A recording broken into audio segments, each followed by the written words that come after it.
I think we've won. We've knocked out their Navy, their Air Force. We've knocked out their anti-aircraft. We've knocked out everything. We're roaming free. From a military standpoint, all they're doing is clogging up the strait. But from a military standpoint, they're finished. As Trump boasts Iran is finished, is this underground missile city video Tehran's way of showing the world that what we've seen so far is only the tip of the iceberg? When the IRGC rolls cameras through tunnels packed with missiles, just hours before Trump suddenly blinks, is it warning Washington that no base is truly safe yet? With Sejal, Ahmad, and Khorramshahr-class weapons lined up nose-to-tail underground, is Iran quietly advertising a nuclear-grade nightmare bunker built for a very long war? And as Trump declares Iran's military totally destroyed, is the IRGC firing back not with words but with a tunnel of doom carved under Iranian mountains? Amid the missile theatrics, Iran is also hinting it has locked onto F-35s. So is Tehran now saying it can see and kill the very jet sent to kill it? Even as Trump boasts he has decimated Iran's military, the IRGC has released a shock video flaunting a vast missile stockpile in an underground complex. On March 22nd, state broadcaster IIB aired footage showing long rows of missiles stored inside a hardened underground facility. The clip pans across missiles stacked nose-to-tail along reinforced tunnels, suggesting dense prepositioning for rapid launch. IIB described what viewers saw as only the tip of the iceberg, implying a much larger hidden arsenal off-camera. The message was clear: Iran wants to signal it is prepared for a prolonged missile war, not a short exchange.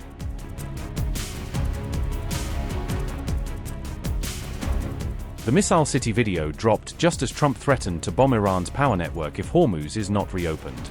On March 21st, Trump gave Tehran 48 hours to fully open, without threat, the Strait of Hormuz to global shipping. He warned that if Iran refuses, the US will hit and obliterate its power plants and wider energy grid infrastructure.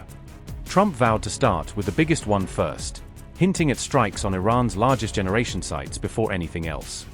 The ultimatum marked a sharp turn only a day after he publicly talked about winding down the US-Israel campaign. Iran shot back by warning it would target power plants and energy hubs that keep US bases running across the Gulf. The terrorist president of the United States, continuing his aggressive behavior and efforts to destabilize global security, has threatened that if Iran does not reopen the Strait of Hormuz, he will target Iran's power plants. We have stated repeatedly that the Strait of Hormuz is closed only to the enemy and harmful traffic. It has not yet been fully closed, and it remains under our intelligent control, and harmless passage, under specific regulations, is conducted in a way that ensures our security and interests. 049 to 125. However, if U.S. threats regarding Iran's power plants are carried out, the following punitive measures will be implemented immediately. The Strait of Hormuz will be completely closed and will remain closed until our damaged power plants are restored. All power plants, as well as the energy and information and communications technology infrastructure of the Zionist regime, will be extensively targeted. All similar companies in the region that have American shareholders will be completely destroyed. Power plants in regional countries that host U.S. bases will be considered legitimate targets. Everything is prepared for a major struggle aimed at the complete destruction of all U.S. economic interests in West Asia. We did not start the war, and we will not be the starter now either. However, if the enemy damages our power plants, we will take whatever measures are necessary to defend our country and the interests of our people, and a continuous process of targeting and destroying the mentioned objectives will begin, and nothing will be able to prevent the continuation of our operations to destroy the energy, oil, and industrial infrastructure of the United States and its allies in the region.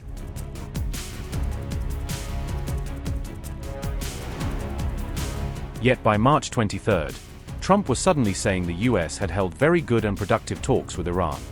In a Truth Social post, he said those discussions were aimed at a complete and total resolution of hostilities. He ordered a 5-day pause on all planned strikes against Iran's power plants and energy infrastructure.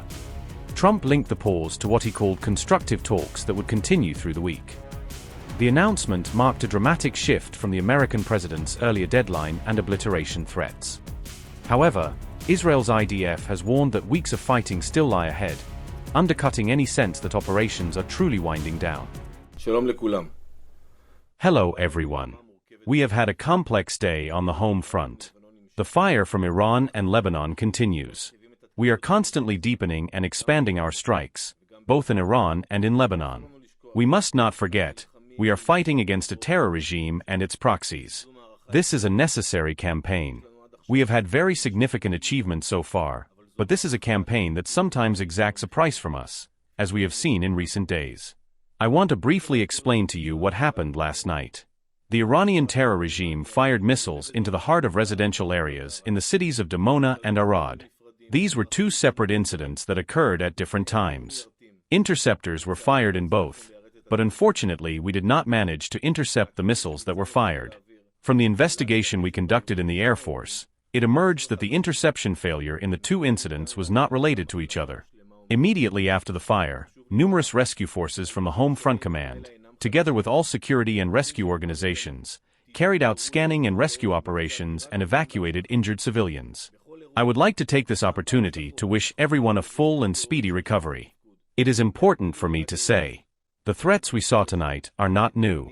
These are missiles that are familiar to us, missiles that have been fired at us throughout the operation. We have intercepted them successfully in every incident, with successes as well. We are investigating the entire operational chain from detection to interception, discovering new things, correcting, and adapting to the situation. The Air Force is conducting a complex defensive battle. Over 90% of the launches toward Israel are intercepted. This is an unprecedented achievement. We have the best people with the best defense systems in the world, but as we have seen again, the defense is not hermetic. Staying in a protected space saves lives. Obeying instructions saves lives.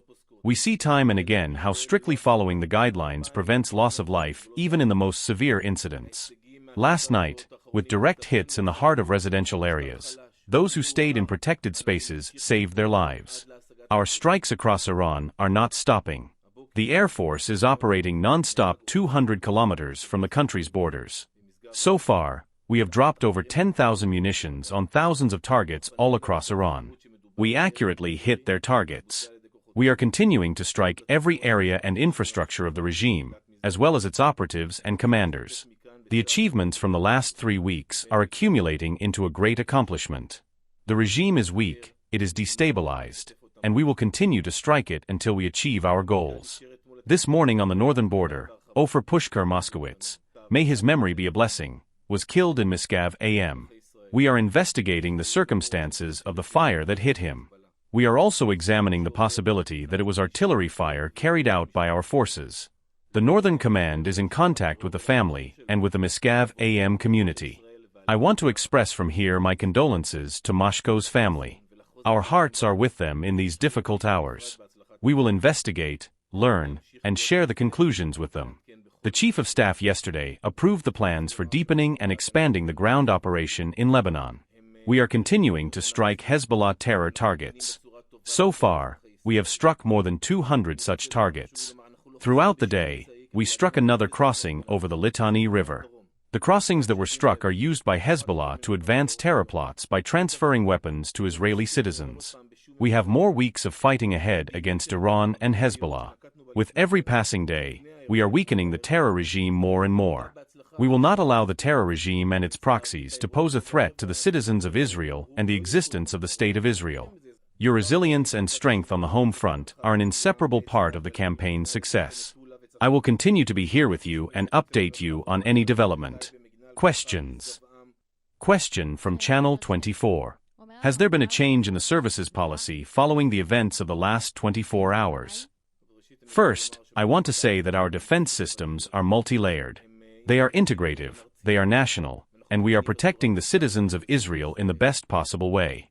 I want to say, it is important for me to say that we do not spare any means to protect every citizen in this country from north to south. Everyone is equal in this regard. I have heard all sorts of things throughout the day. There is no such thing as holding back. I say again, no means are spared. The policy we adopted, the interception policy we adopted before the event yesterday evening, successfully intercepted a large number of missiles. Unfortunately, during yesterday evening's events, the missiles that were fired did not meet their objectives, and we are investigating this. I explained earlier, and we will continue to investigate and refine our defense further, and we will do our best to protect the citizens of Israel. Channel 12 News asks, the Chief of Staff says that the campaign with Hezbollah has just begun. Is the intention to capture a large territory and stay there? So already right now, The 91st Division is in the combat zone in the Galilee Panhandle, protecting the citizens of Mechela and the north.